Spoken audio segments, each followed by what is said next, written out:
Today special ಬಿಸಿ ಬೇಳೆ Baat. First stove ಮೇಲೆ ಬಾಣಲಿ ಇಡಬೇಕು. ಆ ಬಾಣಲಿ ಒಳಗಡೆ ಸ್ವಲ್ಪ ಎಣ್ಣೆ ಹಾಕಬೇಕು. ಎಣ್ಣೆ ಸ್ವಲ್ಪ ಬಿಸಿ ಆಗಬೇಕು. ಬಿಸಿ ಬೇಳೆ ಬಾತ್ ಮಾಡೋದಕ್ಕೆ ಬೇಕಾಗಿರೋ ಸಾಮಗ್ರಿಗಳು ನೋಡಿ. ಸಾಸಿವೆ ಇದೆ,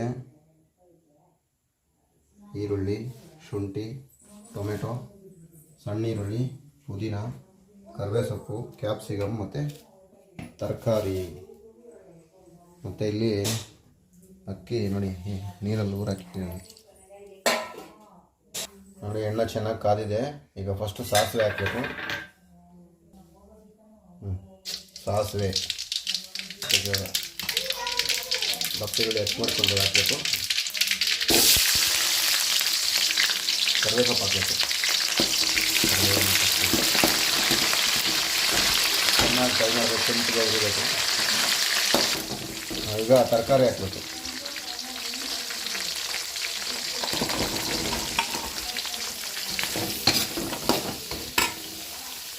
ಒಂದು ತರಕಾರಿ ಚೆನ್ನಾಗಿ ಫ್ರೈ ಆದರೆ ತುಂಬ ಚೆನ್ನಾಗಿರುತ್ತೆ. ತರಕಾರಿ ಫ್ರೈ ಆಗ್ತಾಯಿದೆ. ಈಗ ಅರಿಶಿನ ಹಾಕ್ಬೇಕು. ಸ್ವಲ್ಪ ತರಕಾರಿ ಫ್ರೈ ಆಗ್ತಾಯಿದೆ. ಈಗ ಶುಂಠಿ ಹಾಕಬೇಕು. ಹಚ್ಚಿಟ್ಕೊಂಡಿದ್ದೀವಲ್ಲ ಆ ಶುಂಠಿ ಹಾಕಬೇಕು ನೋಡಿ, ಹಚ್ಚಿಟ್ಟಿರೋದು.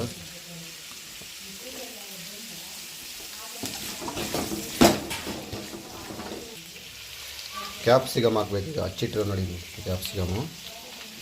ತರಕಾರಿ ಅರ್ಧ ಫ್ರೈ ಆದಮೇಲೆ ಕ್ಯಾಪ್ಸಿಕಮ್ ಹಾಕಿದ್ರೆ ಆ ಕ್ಯಾಪ್ಸಿಕಮ್ ಬಂದು ತುಂಬ ಮೆತ್ತಗಾಗಲ್ಲ, ಚೆನ್ನಾಗಿರುತ್ತೆ ತಿನ್ನೋದಕ್ಕೆ. ಈಗ ಪುದೀನ ಸ್ವಲ್ಪ ಹಾಕಬೇಕು. ಯಾವಾಗ ಪುದೀನ ಸ್ವಲ್ಪ ಚಿಕ್ಕದಾಗಿ ಕಟ್ ಮಾಡಿಕೊಂಡು ಇದು ಹಾಕಬೇಕು. ಪುದೀನ ಮೇಲೆ ಹಾಕಿದ್ರೆ ಸ್ಮೆಲ್ಲು ತುಂಬ ಚೆನ್ನಾಗಿರ್ತದೆ. ಫಸ್ಟೇ ಎಣ್ಣೆಯಲ್ಲಿ ಹಾಕಿದ್ರೆ ಅದೆಲ್ಲ ಡ್ರೈ ಆಗಿಬಿಡ್ತದೆ, ಸ್ಮೆಲ್ ಬರೋಲ್ಲ. ಪುದೀನ ಬಂದು ತರಕಾರಿ ಎಲ್ಲ ಮುಕ್ಕಾಲು ಭಾಗ ಫ್ರೈ ಆದಮೇಲೆ ಹಾಕಿದ್ರೆ ಚೆನ್ನಾಗಿರುತ್ತೆ. ಈಗ ಸ್ವಲ್ಪ ನೀರು ಹಾಕಿ ಇದನ್ನು ಬೇಯಕ್ಕೆ ಬಿಡಬೇಕು. ಒಂದು ಸ್ವಲ್ಪ ಅರ್ಧ ಭಾಗ ಬೆಂದರೆ ನೋಡಿ, ಇಲ್ಲಿ ಬೇಳೆ ಇಟ್ಟಿದ್ದೀರಿ ಕುಕ್ಕರಲ್ಲಿ, ತೊಗರಿಬೇಳೆ. ಆ ಬೇಳೆ ಬೆಂದ ಮೇಲೆ ಇದಕ್ಕೆ ಹಾಕಿ ಮಿಕ್ಸ್ ಮಾಡಿ ಮತ್ತೆ ನೀರು ಹಾಕಿ ಅಕ್ಕಿ ಎಲ್ಲ ಹಾಕಿ ಮಸಾಲೆ ಎಲ್ಲ ಹಾಕಿದ್ರೆ ಚೆನ್ನಾಗಿರುತ್ತೆ. ಎಲ್ಲ ತೋರಿಸ್ತೀನಿ ನೋಡಿ. ನೀರು ಹಾಕಬೇಕು. ಈಗ ಸ್ವಲ್ಪ ಹೊತ್ತು ಬೇಯಕ್ಕೆ ಬಿಡಬೇಕು. ಸ್ವಲ್ಪ ಬೇಯಲಿ, ಅರ್ಧ ಭಾಗ ಬೇಯಬೇಕು ನೋಡಿ. ತರಕಾರಿ ಅರ್ಧ ಭಾಗ ಬೆಂದಿದೆ. ಈಗ ತರಕಾರಿಗೆ ತಕ್ಕಷ್ಟು ಉಪ್ಪು ಹಾಕ್ಕೊಬೇಕು. ಕಲ್ಲುಪ್ಪು ಹಾಕಬೇಕು ನೋಡಿ. ಬೇಯಿಸಿರುವ ಬೇಳೆ, ಈ ಬೇಳೆನ ಇದಕ್ಕೆ ಹಾಕಿ ಮಿಕ್ಸ್ ಮಾಡಬೇಕು.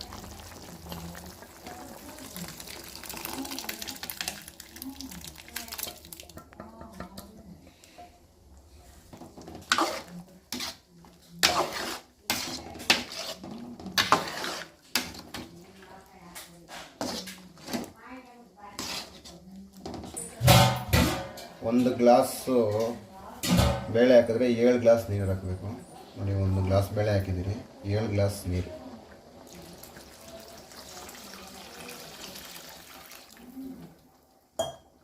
ನೋಡಿ, ತರಕಾರಿ ಬೇಳೆ ಎಲ್ಲ ಚೆನ್ನಾಗಿ ಬೆಂದೈತೆ, ಅರ್ಧ ಭಾಗ. ಈಗ ಅಕ್ಕಿ ಹಾಕಬೇಕು. ಫಸ್ಟೇ ಊರಾಕಿ ಇಟ್ಕೊಂಡ್ರೆ ಅಕ್ಕಿ.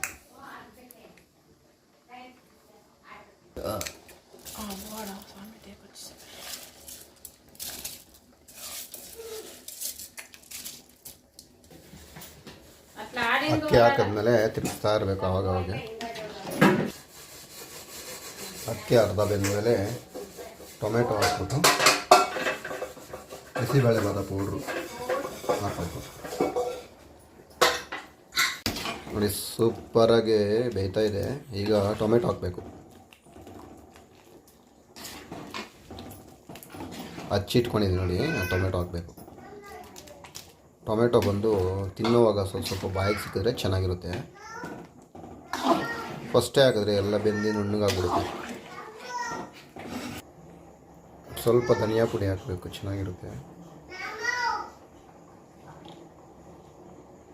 ಸ್ವಲ್ಪ ಅಚ್ಚಕಾರದ ಪುಡಿ ಹಾಕಬೇಕು, ಖಾರ ಕಡಿಮೆ ಇರುತ್ತೆ, ಅದರಿಂದ ಇದು ಸ್ವಲ್ಪ ಆ್ಯಡ್ ಮಾಡ್ಕೋಬೇಕು. ಒಂದು ಸ್ವಲ್ಪ ಕೇಸರಿ ಕಲರ್.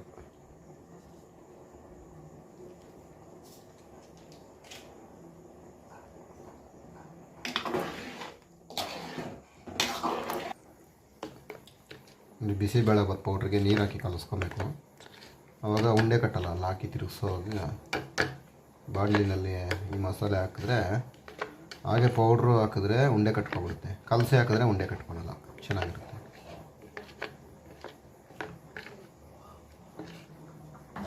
ನೋಡಿ, ನಾವು ಹಾಕಿದ ಅಕ್ಕಿಗೆ ಒಂದು 100 ಗ್ರಾಮು ಬಿಸಿಬೇಳೆ ಬಾತ್ ಪೌಡ್ರ್ ಹಾಕಬೇಕು, ಚೆನ್ನಾಗಿರುತ್ತೆ. 100 ಗ್ರಾಮ್ ಹಾಕಿದ್ರೆ ಕರೆಕ್ಟಾಗಿ ಸೆಟ್ ಆಗುತ್ತೆ ಇದಕ್ಕೆ. ನೋಡಿ ಹೇಗಿದೆ, ಎಗ್ಗೆ ಕಲರ್ಫುಲ್ಲಾಗಿ ಸಖತ್ತಾಗಿರುತ್ತೆ. ತಿಂತಾಯಿದ್ರೆ ಇದಕ್ಕೆ ಖಾರ ಬುಂದಿ ಹಾಕ್ಕೊಂಡು ನಂಚ್ಕೊಂಡು ತಿಂದರೆ ಚೆನ್ನಾಗಿರುತ್ತೆ. ಇವಾಗ ಇಲ್ಲಿಟ್ಟಿರೋ ಈರುಳ್ಳಿನೂ ಗೋಡಂಬಿ ಫ್ರೈ ಮಾಡಿ, ತುಪ್ಪದಲ್ಲಿ ಫ್ರೈ ಮಾಡಿ ಹಾಕಿದ್ರೆ ಚೆನ್ನಾಗಿರುತ್ತೆ. ಚಿಕ್ಕದಾಗ ಒಂದು ಬಾಣಲೆ ಇಟ್ಕೊಂಡು ಎಣ್ಣೆ ಹಾಕಬಾರ್ದು, ತುಪ್ಪ ಹಾಕಬೇಕು. ಶುದ್ಧವಾದ ನಂದಿನ ತುಪ್ಪ ಹಾಕ್ತಾಯಿದ್ದೀವಿ ನಾವು. ನೋಡಿ ತುಪ್ಪ ಕಾಯ್ತಾ ಇದೆ. ಬೇರೆ ತುಪ್ಪ ಎಲ್ಲ ಚೆನ್ನಾಗಿರಲ್ಲ, GRB ಆಗಲಿ ನಂದಿನಿ ಆಗಲಿ ಹಾಕಿದ್ರೆ ಚೆನ್ನಾಗಿರುತ್ತೆ. ಅದು ಎರಡು ಬಿಟ್ಟರೆ ಬೇರೆ ಯಾವುದು ಅಷ್ಟು ಟೇಸ್ಟ್ ಬರೋಲ್ಲ. ನೋಡಿ ತುಪ್ಪ ಕಾಯ್ದಿದೆ, ಈಗ ಈರುಳ್ಳಿ ಹಾಕಬೇಕು. ಈರುಳ್ಳಿ ಬಂದು ಗೋಲ್ಡ್ ಕಲರ್ ಆದರೆ ಚೆನ್ನಾಗಿರುತ್ತೆ. ನೋಡಿ ತುಪ್ಪದಲ್ಲಿ ಚೆನ್ನಾಗಿ ಫ್ರೈ ಮಾಡ್ತಾಯಿದ್ರೆ ಗೋಲ್ಡ್ ಕಲರ್ ಆಗುತ್ತೆ. ನನಗೆ ಕಲರ್ ಬರ್ತಾಯಿದೆ, ಚೆನ್ನಾಗಿದೆ, ಗೋಲ್ಡ್ ಕಲರ್ ಬರುತ್ತದೆ. ಆಮೇಲೆ ಗೋಡಂಬಿ ಅದ್ರ ಜೊತೆಲೆ ಹಾಕಿ ಫ್ರೈ ಮಾಡಿ ಇದಕ್ಕೆ ಹಾಕ್ಬೇಕು, ಚೆನ್ನಾಗಿರುತ್ತೆ. ನೋಡಿ ಗೋಡಂಬಿ ಗೋಲ್ಡ್ ಕಲರ್ ಬರೋಷ್ಟರಲ್ಲಿ ಈರುಳ್ಳಿನೂ ಗೋಲ್ಡ್ ಕಲರ್ ಬಂದಿರುತ್ತೆ, ಸಖತ್ತಾಗಿರುತ್ತೆ, ನೋಡೋಕ್ಕೂ ಚೆನ್ನಾಗಿರುತ್ತೆ. ಗಾರ್ನಿಷ್ ಮಾಡಿ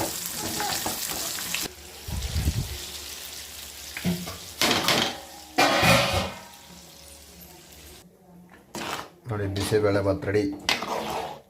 ಸೂಪರ್ ಆಗಿರುತ್ತೆ ಬಿಸಿಬೇಳೆ ಬಾತ್.